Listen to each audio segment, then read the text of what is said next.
नमस्कार, खबरों की खबर में आपका स्वागत है। आज एक ऐसी खबर आई है जिससे पूरी दुनिया में सनसनी फैल गई है और हिंदुस्तान में जो देशभक्त हैं, जिन्हें देश से प्रेम है, उनका सीना चौड़ा हो गया। लेकिन हिंदुस्तान में बैठे ये गद्दार गैंग, ये जॉर्ज सोरोस के चमचे, उनके शरीर पे तो ऐसा लग रहा है कि सवेरे से किसी ने लाल मिर्च को रगड़ दिया है। छटपटा रहे हैं, तड़पड़ा रहे हैं। वो इसलिए क्योंकि उनकी सारी प्लानिंग बस एक खबर से धाराशायी हो गई है।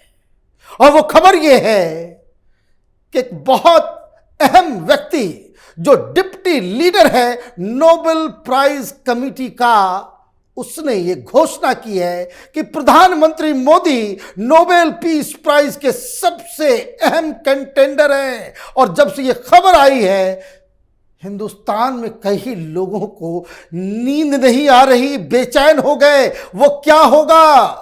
राहुल गांधी और उनके चट्टे बट्टों का जो घूम घूम के कह रहे हैं कि प्रधानमंत्री मोदी तो फासिस्ट है, वो तो एक तानाशाह है, लेकिन नोबेल पीस प्राइज की कमेटी के लोग, उसका डिप्टी लीडर ये कह रहा है कि दुनिया में मोदी जैसा कोई नहीं है। पहले खबर सुनाते हैं कि क्या बात कही गई है। PM Narendra Modi is the biggest contender for the Nobel Peace Prize. He is continuously working for world peace and also has the ability to restore the world peace order. PM Modi is the most trusted leader who can establish peace. PM Modi is one of the elder statesmen of the world and most reliable face for peace, says the deputy leader of the Nobel Prize Committee, Ashley Toje, who praised PM Modi for telling Russian President Putin that this is not the era of war. Deputy leader है ये, इनसे ऊपर बस chief ही है। और वो क्या कह रहे हैं? वो कह रहे हैं कि इस साल जो नोबेल पीस प्राइज के जो तमाम लोगों को हम लोग जज कर रहे हैं, उसमें सबसे स्ट्रॉन्गेस्ट कंटेंडर प्रधानमंत्री मोदी हैं। नोबेल पीस प्राइज मिल गया तो फिर इनका क्या होगा? वो तो गब्बर सिंह का डायलॉग याद आ रहा है कि अब तेरा क्या होगा कालिया। ये 600 करोड़ रुपए ये चीन और पाकिस्तान और जॉर्ज सोरोस ने प्रधानमंत्री मोदी को 2024 में हराने के लिए, उनको बदनाम करने के लिए ये जो पैसे दे रखे हैं, वो तो एक बार में खत्म, सब कुछ खत्म। ये घूम घूम के पूरी दुनिया में ये खालिस्तानी, ये आईएसआई के दलाल, ये राहुल गांधी, ये वामपंथियों का गैंग, ये जो प्रधानमंत्री को बदनाम करने की कोशिश कर रहा था, उसका एक ऐसा जवाब आएगा, इन लोगों ने कभी सपने में भी नहीं सोचा था। क्या कहा जा रहा है? कहा यह जा रहा है इस कमेटी के द्वारा कि प्रधानमंत्री मोदी अकेले दुनिया के लीडर हैं जो दुनिया में पीस स्थापित कर सकते हैं। ये काम जो अमेरिका के राष्ट्रपति नहीं कर सकते, जो चीन का शी जिनपिंग नहीं कर सकता, जो यूके का प्राइम मिनिस्टर नहीं कर सकता, वो काम प्रधानमंत्री मोदी कर सकते हैं। और वो इसलिए क्योंकि he is the most trusted face for piece. बहुत बड़ा बयान है, ये बहुत बड़ा सर्टिफिकेट है और एक ऐसी बात कही गई है जिससे हिंदुस्तान के विपक्ष का मुंह काला हो गया है। आगे कहा गया, India's intervention to remind Russia of the consequences of using nuclear weapon was very helpful. India did not speak in a loud voice, did not threaten anybody. They just made their position known in a friendly manner. We need more of that in international politics. PM Modi is a leader who not only takes care of uplifting India and its economy, but also contributes and participates in matters around the globe. The world needs leaders like PM Modi who just does not think about his country, but the entire humanity. Ashley Toje, Nobel committee deputy leader. अब क्या कहा जाए? ये कान में इन वामपंथियों के ये टुकड़े टुकड़े गैंग, ये मोदी विरोधियों के कान में ये शब्द गूंजते होंगे तो ऐसा लग रहा है कि किसी ने शीशे को पिघला के इनके कान में डाल दिया है।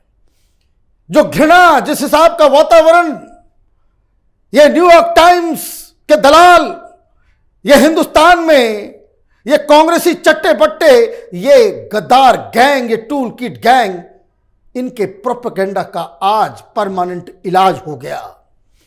अगर ये प्राइज मिल जाता है, और मैं आपको बता दूं, अगर डिप्टी लीडर ये का बात कह रहा है तो आप ये समझ लीजिए कि it is almost like saying कि he is getting the next Nobel peace prize.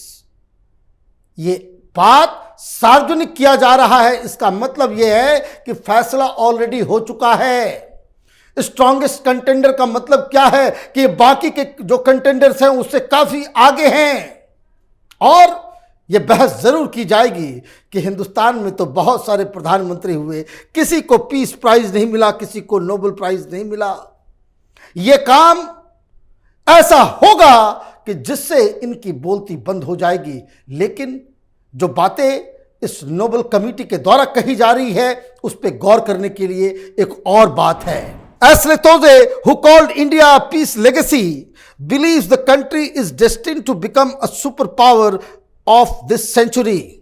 It is interesting to see that from a growing country, India is becoming one of the primary economies of this world. India is taken more seriously now. When India speaks, it tends to be with more friendly voice without threats, said Toji. Furthermore, lauding India's effort under the leadership of Modi to broker peace between Russia and Ukraine, he stated that PM Modi is the most trusted leader who can stop wars among warring countries and establish peace. पहले Putin ने कहा था, फिर Biden government की तरफ से, Biden administration की तरफ से कहा गया, दुनिया के कई ग्लोबल लीडर्स ने कहा, और अब नोबेल कमेटी की तरफ से ये बयान आ रहा है।